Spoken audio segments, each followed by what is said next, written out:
का दास का जो भाव था, अब उसी टॉपिक पर आते हैं कि सतयुग त्रेता द्वापर में जो प्राणी अच्छी आत्माएं होती हैं उनको जन्म मिलता है।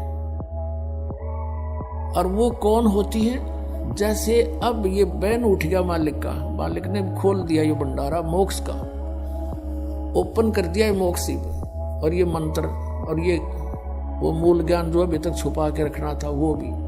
तो अब अरबों खरबों की संख्या में पुण्यात्मा सतलोक जाएंगे जो इस मर्यादा में रहेंगे। और सतलोक यूं नहीं जाएंगे कि ऐसे मरते आना डर लगेगा फलाना होगा, नहीं, आपको न पता भी नहीं लगेगा मृत्यु विघ्ना भी, क्योंकि इस ज्ञान से आपको ये दृढ़ता आ जाएगी कि यूं कवर तो छूटेगा। ये कवर जो हमारा पर डाल रखा है 5 तत्वों का शरीर, ये तो छूटता है, सबका छूटे, ये तो रहना ही नहीं है। फिर इसके अंदर इसके डर किसा, इसके मरने क्या फिर भय किसा। और फिर ये होगा कि हमने जो भक्ति की है ये परमात्मा की बताई हुई है, और इससे आपके अंदर चाहे आप कुछ भी सोचने की चेष्टा करोगे, ये भक्ति का प्रबल ये प्रवाह आपको डगमग नहीं होने देगा, इतनी दृढ़ता पैदा कर देगा। जैसे सूरवीर होते हैं शीश दे देते हैं पर उनके मन में डर नहीं पैदा होता, तो आप वो सूरवीर बन जाओगे काल के साथ लड़ने वाले। इसके सभी अटैकों का आपके ऊपर कोई असर नहीं होगा और ऐसे जाओगे। कहते हैं आए हैं सो जाओगे राजा रंग फकीर, एक तो सिंहासन पर बैठ के जाएंगे, एक जुड़े जान जंजीर। आप तो जाओगे जैसे विमान के अंदर बैठा के ले जाएगा मालिक आपको, जैसे आपको सौंपना सा होगा, आपको सौंपन सा होगा। जैसे सौंपन में आदमी कार में बैठकर खूब सैर सपाटे करता है, तो ऐसे जा पहुंचोगे। तुम सतलोक जा लोगे, जब पता चलेगा वो शरीर वो कांचड़ी तो छोटा है, वो तो छोड़ने की थी, वह तो उसमें तो बहुत दुखी हो रही थी। तो ये सारे जो तरीके मालिक करेगा आपके लिए। न जीव तो एक चौने नहीं छोड़ सकता अपने हिसाब से, तो सारा कुछ ऑपरेशन का डॉक्टर का ही होता। मरीज जब उसके ऑपरेशन थिएटर में समर्पित हो जाता है, तो आप समर्पित हो जाओ,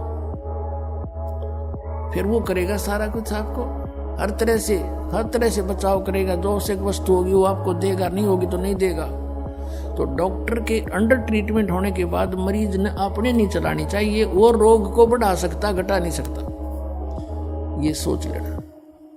तो जो पार नहीं होंगे वो दुर्भागी प्राणी क्या बनेगा उनके साथ? फिर वो जाएंगे जैसे आप कोई ये रियल मंत्र है आपको जो प्राप्त है, ये सब इन देवताओं के, ये इनकी उपासना नहीं है, ये पूजा नहीं है, ये मजदूरी दे रखी है आपको। जैसे हमने किसी का ऋण देना है और उसके वहां मजदूरी करके पूरे करना चाहते हैं, तो उसकी पूजा थोड़ी कर रहे हैं, हमने ले रखा तो देना पड़ेगा। तो ऐसे ही इन भगवानों की जो मजदूरी आपको दे रखी है यहाँ के प्रभुओं की, तो ये बहुत गजब के मंत्र हैं, बहुत अच्छे, और इनकी पूंजी आपके पास ढेर हो जाएगी। इनका ऋण भी आप तार नहीं सकोगे, क्योंकि ऋण तो परमात्मा उतरवा होगा, साथ खड़ा होगा, ये काल तो धोखा देता है तुम्हारे साथ। तो जो पार नहीं होंगे वो दुर्भाग्य प्राणी यही रह जाएंगे। तो फिर कहाँ जाएंगे? ब्रह्मा के लोक में, जो ब्रह्मा जी का मंत्र आपको दे रखा है उसकी कमाई से। उसकी कमाई समाप्त होने के बाद जाएंगे ये विष्णु जी के लोक में, विष्णु जी का आपको मंत्र दे रखे या मजदूरी दे रखी है, धन हो जाएगा इकट्ठा। फिर जाएंगे शिव जी के लोक में, शिव जी का आपको मंत्र दे रखे, वहां पूंजी ये पुण्य खत्म होते ही फिर जाएंगे दुर्गा के लोक में। फिर ये जाएंगे ब्रह्म लोक में, जो इस काल का मंत्र सरपुरुष का मंत्र दे रखे आपको।